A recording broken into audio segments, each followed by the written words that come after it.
So, dear learners, a very warm welcome to all of you to the live class of me, Faisal Ahmed, faculty member, Department of English, World University of Bangladesh. So, thank you very much for joining the live class. So, the live class is in week 6, and our planned lesson is Don Juan by Lord Byron. Okay, so in the previous class, we have already finished the selected poems by John Keats. Okay, so in this week you're studying and knowing a new poet who is called George Gordon Lord Byron. Okay, his full name is George Gordon Lord Byron, and briefly known as, or mostly commonly known as, Lord Byron. Okay,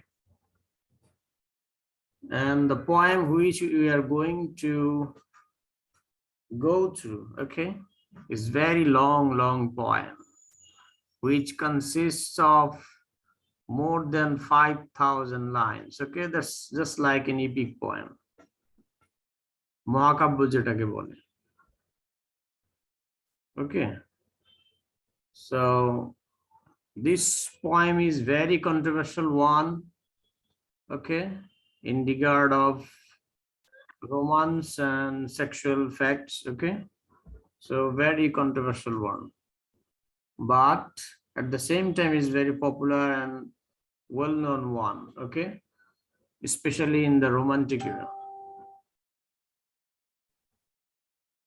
So the reality and the fiction both are mingled in this, which actually conveyed by the poet Lord Byron. Okay, so let me share the slide in the big screen.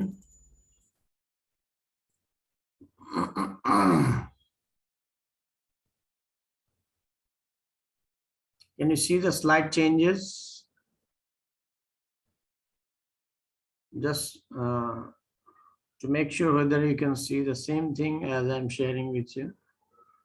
Can you see the changing of the slides?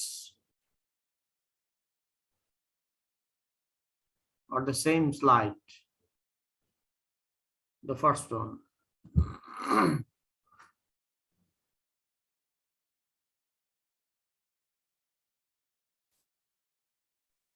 Assalamu alaikum, sir. ওয়ালাইকুম আসসালাম। আমি যে Same slide. Change করছি দেখতে পাচ্ছ slide? না sir, same slide দেখাচ্ছে। Wait for a second. I'm again sharing it. The big screen. Okay, so now can you see the changes? Yes, sir. Okay, that's fine.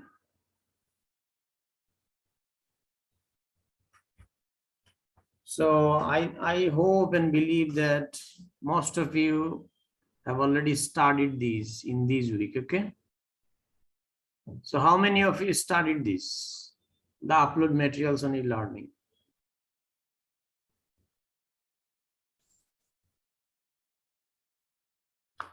Any of you studied these or not? No, sir. No.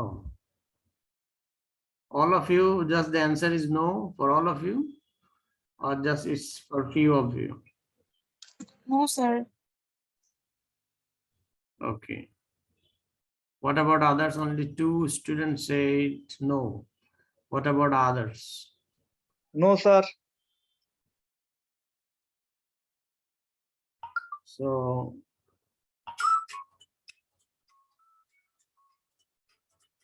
wait for a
sir কি আছেন? ওকে, so আমার একটা phone call আসছিল সেই জন্য। যাই হোক, so তোমরা স্লাইড গুলো চেঞ্জিং দেখতে পাচ্ছ তো না? আমি এখন নতুন একটা স্লাইডে দেখতে পাচ্ছ? হ্যালো, জি স্যার, এখন ঠিক আছে। বায়োগ্রাফি অফ লর্ড বায়রন দেখতে পাচ্ছ তো না? হ্যালো, স্যার দেখতে পাচ্ছি স্যার। ওকে ওকে। সো উনি রোমান্টিক এর কবি লর্ড বায়রন বা জর্জ গর্ডন লর্ড বায়রন, এবং উনি একজন ব্রিটিশ কবি, romantic poet, satirist, whose poetry and personality captured the imagination of Europe. Okay, পুরো হোল ইউরোপ তথা সারা পৃথিবীতে ওনার কবিতা যদিও যথেষ্ট কন্ট্রোভার্সিয়াল বা বিতর্কিত, কিন্তু তারপরেও যথেষ্ট উনি আলোচিত হয়েছেন, সমালোচিত এবং আলোচিত দুটোই হয়েছে।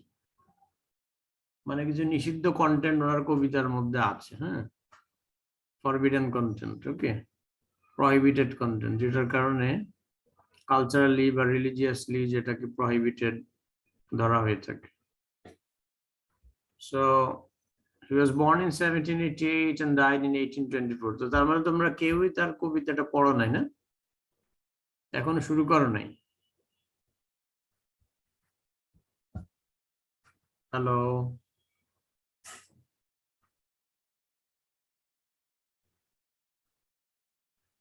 আমার কথা কি শুনতে পাচ্ছ না শুনতে পাচ্ছ না?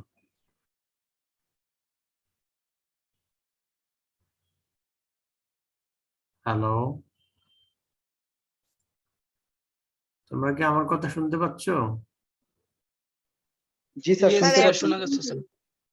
ওকে ওকে, না অনেকে মনে হয় যেন লাইভ ক্লাসে এসে মিউট করে তোমরা কি অন্য কাজে ব্যস্ত হয়ে যাও নাকি? তাহলে তো লাইভ ক্লাস এসে অ্যাটেন্ড করে লাভ হলো না, ঠিক আছে?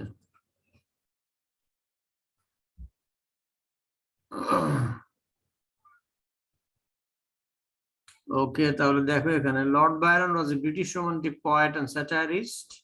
স্যাটারিস্ট মানে হচ্ছে যে কিনা ব্যঙ্গাত্মক বা বিদ্রুপাত্মক কবিতা লেখে, তাকে স্যাটারিস্ট বলা হয়, হ্যাঁ।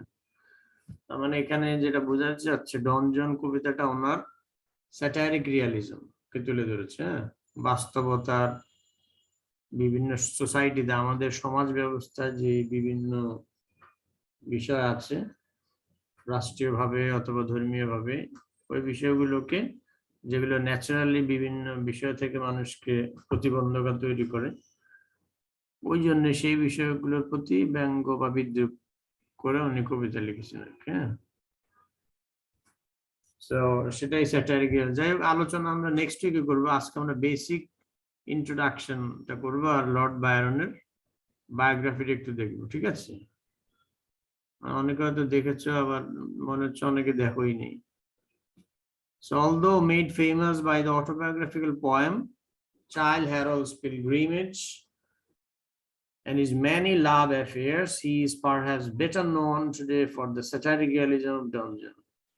যদি ওনার প্রথম যে কবিতা, যেটা একটা অটোবায়োগ্রাফিক্যাল, মানে নিজের জীবন বৃত্তান্ত অনেকটা চলে আসছে, যেটার মধ্যে টাইটেল হচ্ছে চাইল্ড হ্যারল্ডস পিলগ্রিমেজ, 1812 থেকে 18 সালে উনি লিখেছেন এবং এর মধ্যে পাবলিশ করেছেন।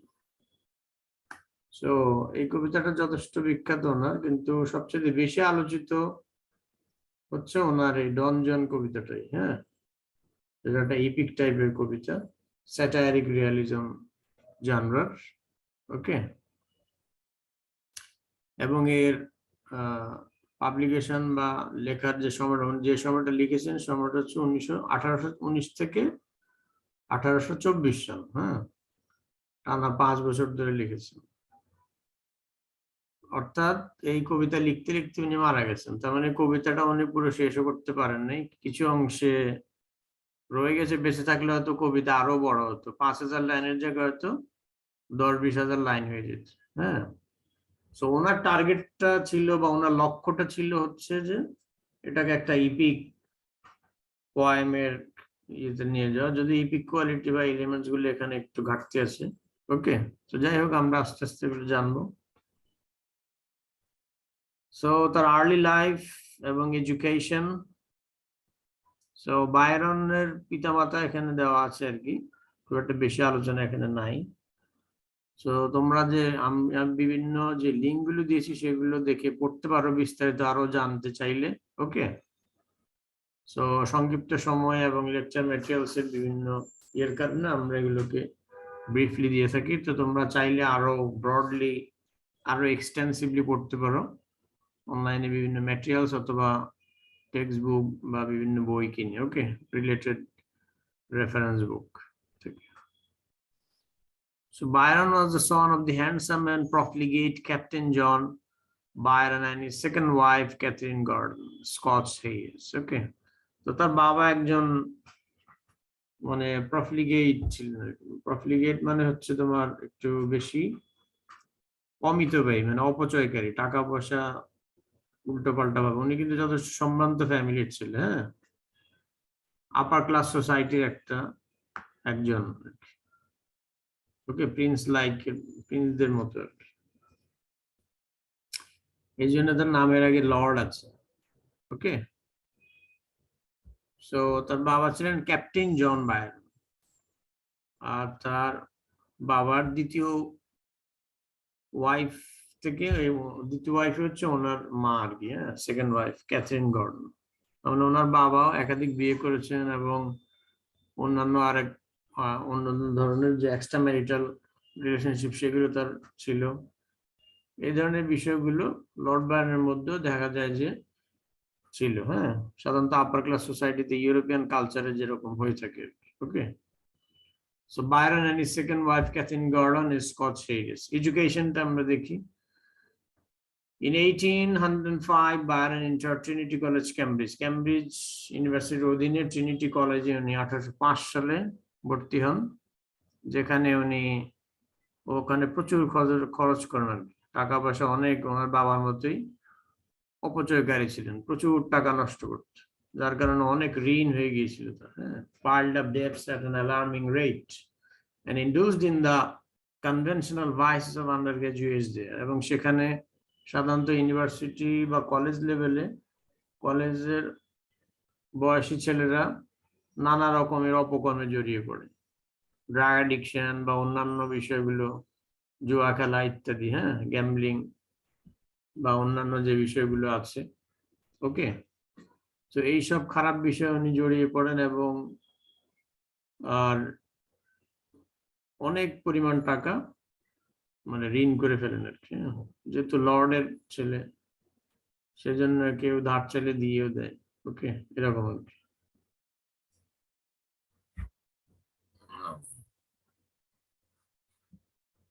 সো তার প্রথম পাবলিকেশনটা হচ্ছে, যেটা অলরেডি বললাম আর কি। ওকে, এখানে প্রথম পাবলিকেশনটা হচ্ছে তার কাব্যগ্রন্থের একটা ভলিউম, যেটা টাইটেল হচ্ছে আওয়ার্স অফ আইডলনেস, মানে অলসতার সময় বা অলসতার ঘন্টাগুলো, যেটা পাবলিশ হয়েছিল 1807-এ।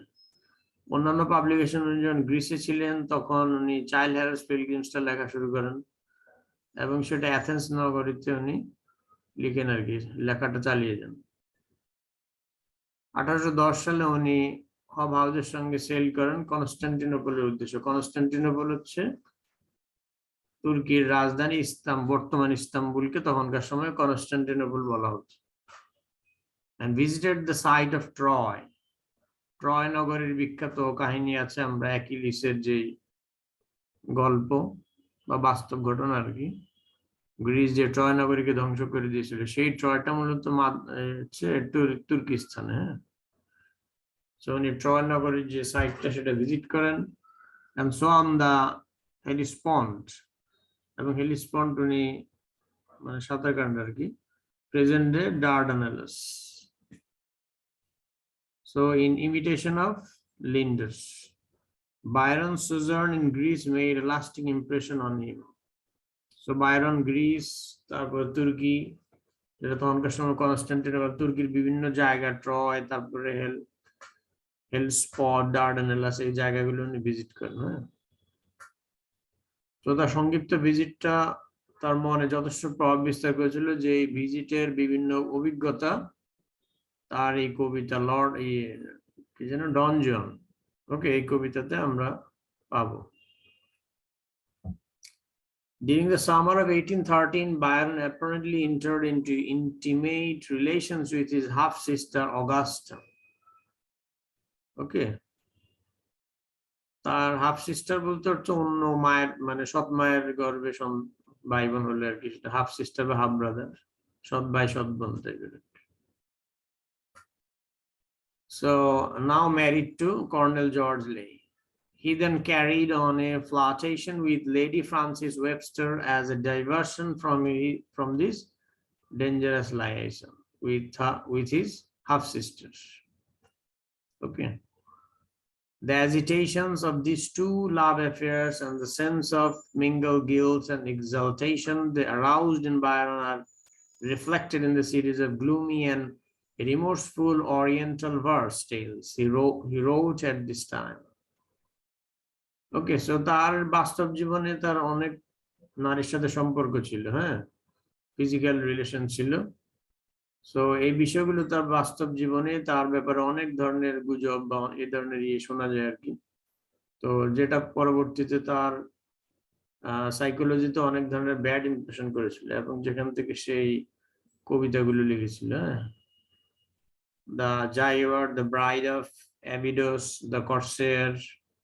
ওকে, কর্সেয়ারটা পাবলিশ করার সাথে সাথে 10,000 কপি বিক্রি হয়। Okay, and the Lara. So এই তার ব্যক্তিগত জীবনের কিছু বিষয়, তার এই যে ইপিক পোয়েম, স্যাটাইরিক রিয়ালিজম জানরার ডন জুয়ান এই কবিতায় আমরা ওরকম এলিমেন্ট গুলো পাবো ডন জুয়ান ক্যারেক্টারের মধ্যে। So in the light mock heroic style of Byron found the form in which he would write his greatest poem Don Juan.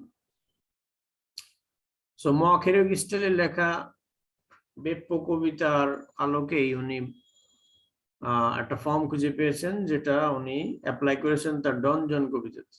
ওকে, যেটাকে আমরা স্যাটায়ার বলতে পারি বা ব্যঙ্গ বা বিদ্রুপাত্মক একটা কবিতা বা মহাকাব্য। A satire in the form of a picaresque verse tale. Okay, picaresque মানে হচ্ছে যেই উপন্যাস বা কবিতার নায়ক বা প্রধান চরিত্র একটু ডানপিটে টাইপের হয়, খারাপ টাইপের হয়, হ্যাঁ, মানে ইভিল হওয়া সত্ত্বেও হিরো। ঠিক আছে। The first two cantos of Don Juan were begun in 1818 and published in July 1819. বা একটা অ্যাডভেঞ্চারাস টাইপের যদি হয় সেক্ষেত্রে পিকারেক্স শব্দটা ব্যবহার করা হয়। ওকে, যদি নায়ক উপন্যাস বা সেই কবিতার মধ্যে তার অ্যাডভেঞ্চারাস জার্নি থাকে, ওকে, সেক্ষেত্রে সেটাকে পিকারেক্স বলা যায়। সো ডন জুয়ান অনেকগুলো ক্যান্টোতে বা অনেকগুলো চ্যাপ্টারে বিভক্ত। ক্যান্টো বলতে কবিতার চ্যাপ্টার আর কি, হ্যাঁ। সো আমরা 2টা ক্যান্টোস বা 2টা চ্যাপ্টার এই কবিতার নির্বাচন করেছি, বাকিগুলো তোমরা চাইলে ব্যক্তিগতভাবে পড়ে নিবা। ঠিক আছে। সো আমরা এখানে টেক্সটে অ্যানালাইসিসে 2টা ক্যান্টোসে আলোচনা করব, আর বাকিগুলো হয়তো সামারিতে চলে আসবে, আর তোমরা চাইলে নিজেরা বিস্তারিত পড়ে নিবে। আর কোনো কোয়েরি থাকলে সেটা করতে পারো। ঠিক আছে। So the first two cantos of Don Juan were begun in 1818 and published in July 1819. মানে প্রথম 2টা ক্যান্টো লেখা শুরু করেছিল 1818 সালে এবং এই 2টা ক্যান্টোই পাবলিশ করেন 1819 সালে। তার মানে এক চ্যাপ্টার উনি লিখে সেটাই ছাপাতেন আর কি। একবারে পুরো কবিতা ছাপানো হয়েছিল পরে, প্রথমে এই চ্যাপ্টার বাই চ্যাপ্টার ছাপানো হতো লেখার পর পরে, যেগুলোকে ক্যান্টোস বলা হয়। Okay, so introduction to Don Juan. So now we are in the poem. Okay. So now we will try to go through the poem, the basic idea, and try to be introduced with this long satiric poem. Okay, Don Juan.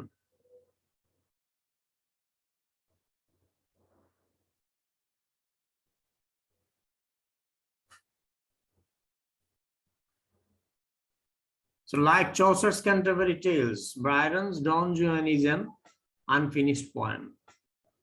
So Geoffrey Chaucer Canterbury Tales এর মতোই বায়রনের ডন জুয়ানটা একটা অসম্পূর্ণ কবিতা, মানে এটা কবিতা উনি শেষ করতে পারেননি, শেষ করার আগে মারা যান আর কি। আমরা একটু বিরতি নিয়ে, আজান হচ্ছে বাইরে।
Okay, welcome back. So এখানে ক্যান্টারবারি টেলস এর সাথে একটা কম্পেয়ার করেছে, তার মানে ক্যান্টারবারি টেলসটা যেরকম Jeffrey Chaucer couldn't complete and it was unfinished, the same way Byron's Don Juan is also an unfinished poem. Okay, how Byron might have ended it is idle speculation. Okay, so কিভাবে এটা Byron শেষ করেছে সেটা এক ধরনের speculation, মানে এটা এক ধরনের আসলে কাল্পনিক ধারণা আর কি। হ্যাঁ, it could have gone on indefinitely like a comic strip as long as the public showed an interest in its continuation.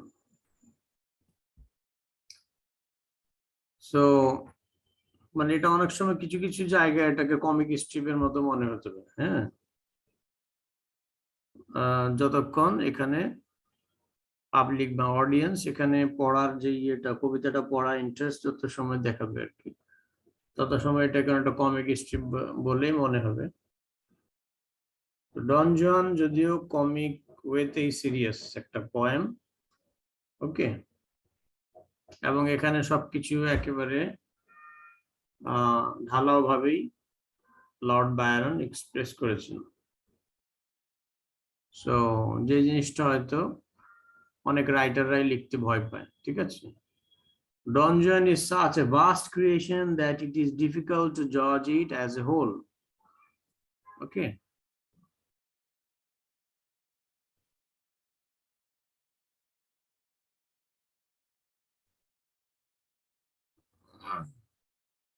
So এটা একটা বিশাল ক্রিয়েশন যে এটা আসলে পুরোটাকে বিচার বিবেচনা করাটা অনেক কঠিন। It is something for every kind of reader and a good deal that will please no reader. এটা মাঝে মাঝে এমন মনে হবে বা এমন কিছু মনে হবে যে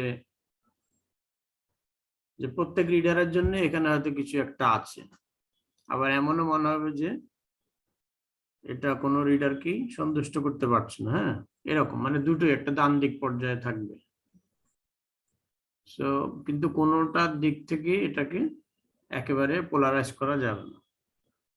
But granting some weaknesses in structure, characterization, and philosophy of life, Don Juan is an epic carnival. অর্থাৎ এই স্ট্রাকচার, বৈশিষ্ট্য এবং এই যে ফিলোসফি অফ লাইফ, জীবনের যে দর্শন, এখানে কিছু ঘাটতি আছে, এই বিষয়গুলো মেনে নিয়েও ডন জুয়ান কিন্তু একটা এপিক কার্নিভাল। হ্যাঁ, মানে এটা একটা মহাকাব্যের মতোই। যেমন একজন সমালোচক ট্রুম্যান গাই স্টেফেন, উনি এটাকে বলেছেন এরকম ভাবে বলেছেন আর কি, the making of A masterpiece. অর্থাৎ তার একটা বই আছে, যে বইয়ের টাইটেল হচ্ছে the making of A masterpiece. সেখানে উনি এই কবিতাটাকে এইভাবেই আখ্যা দিয়েছেন, যেটা একটা ইপিক কার্নিভাল। ওকে, আমরা ক্লাস চলাকালীন যদি আমরা ডিসকানেক্টেড হয়ে যাই তাহলে একই লিঙ্ক ব্যবহার করে আবার কানেক্টেড হবো, ঠিক আছে?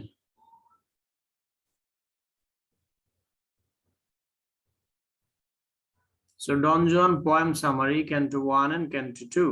এই দুটো ক্যান্টো অনেক বিশাল, তো আমরা এখানে সামারিটা আলোচনা করব। তো টেক্সটটা তোমরা পড়ে নিবা, ওকে?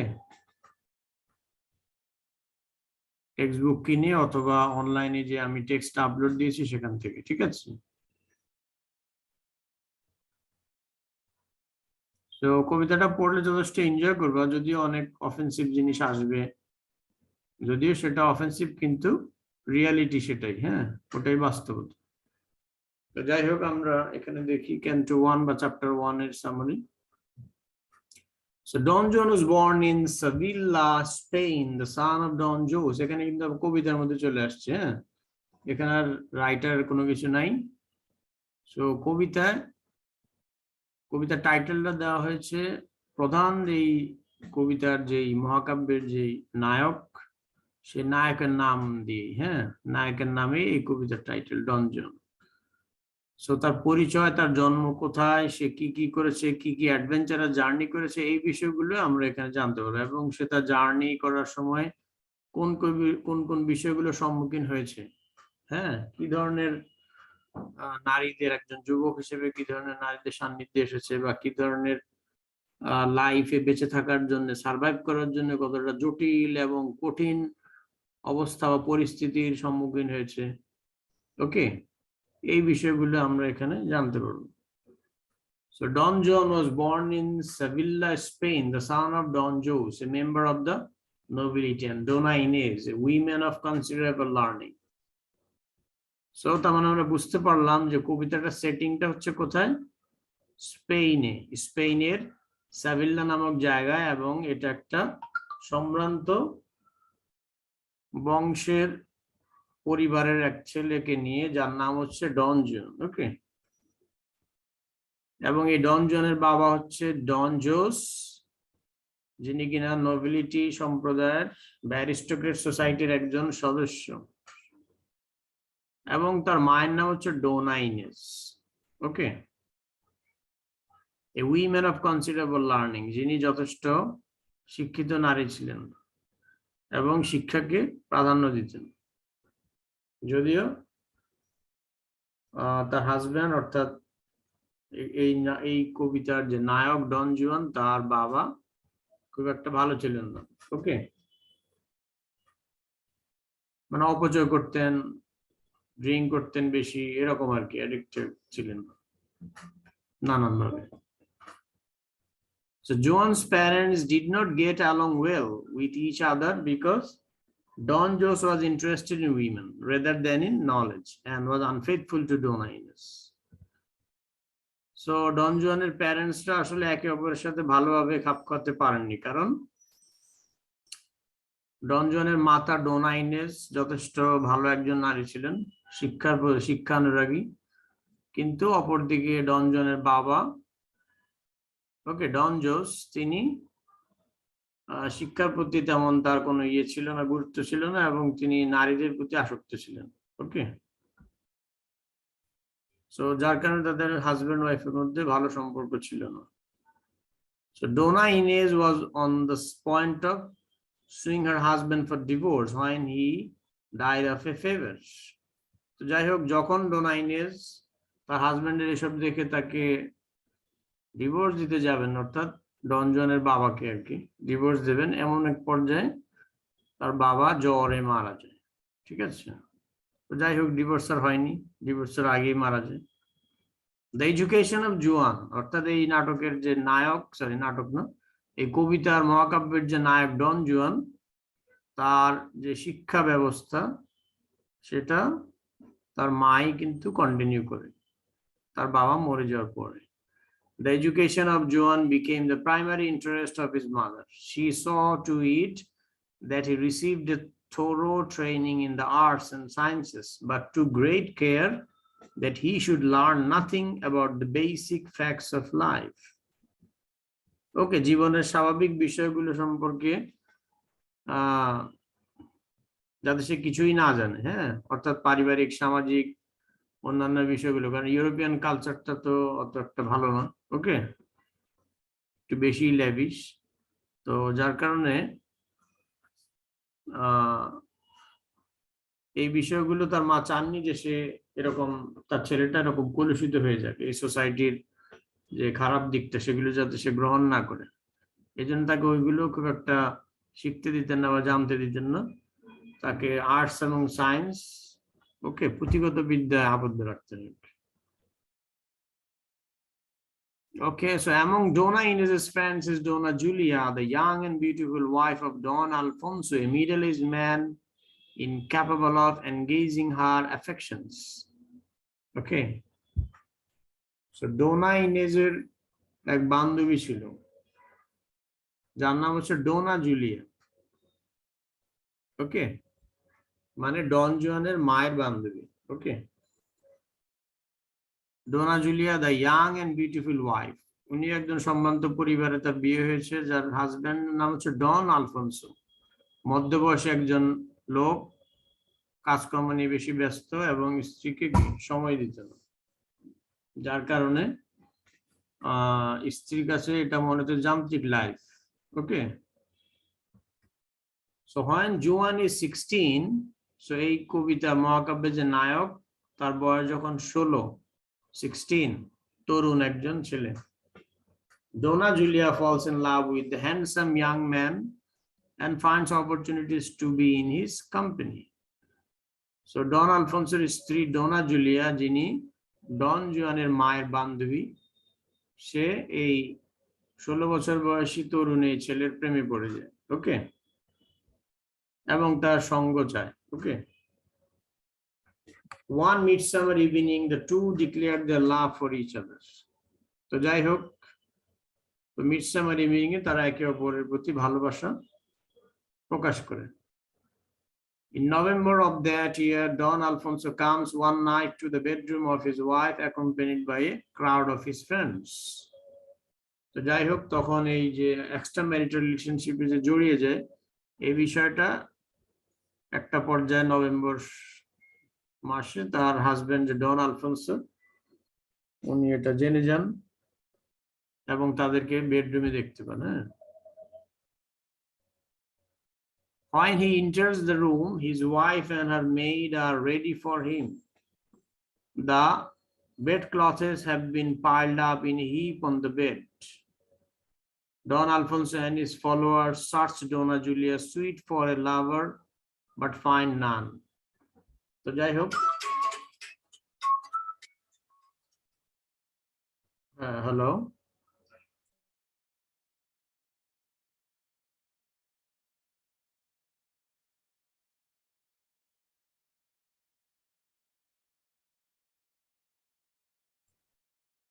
ওকে, সো যখন তার হাজবেন্ড রুমে আসে তখন সে লুকিয়ে যায়। হ্যাঁ, বেডের একটা পর্যায়ে কাপড় চোপড় স্তূপে লুকিয়ে যায় যাতে করে তাকে দেখতে না পায়। হ্যাঁ, তো যাই হোক লোকজন তাকে এই যে খোঁজা শুরু করে ডন জুয়ানকে।